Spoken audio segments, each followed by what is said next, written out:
প্রতি বছরের ন্যায় এবছরও বাঙালির শ্রেষ্ঠ উৎসব দুর্গাপুজোকে মানুষের কাছে আরো আকর্ষণীয় করে তোলার লক্ষ্যে রাজ্য সরকারের উদ্যোগে পুজো পরিক্রমার আয়োজন করেছে রাজ্য পরিবহন দফতর।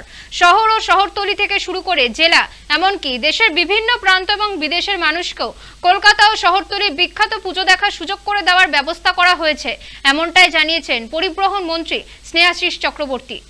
এই দুর্গাপুজো সেই দুর্গাপুজো আন্তর্জাতিক স্বীকৃতি পেয়েছে এবং এই আন্তর্জাতিক স্বীকৃতির পেছনে আমাদের মাননীয় মুখ্যমন্ত্রীর একটা অবদান রয়েছে, কারণ তিনি এই উৎসব পুজোকে ভীষণভাবে সরকারি উদ্যোগে তিনি কিন্তু সাহায্য করেন।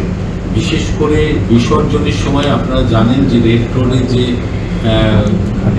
কার্নিভাল হয় সেটা কিন্তু সারা পৃথিবীর মানুষ দেখে এবং সেই হিসেবে দেশ বিদেশের মানুষের আগ্রহ কলকাতা শহরে পুজোর সময় থাকে।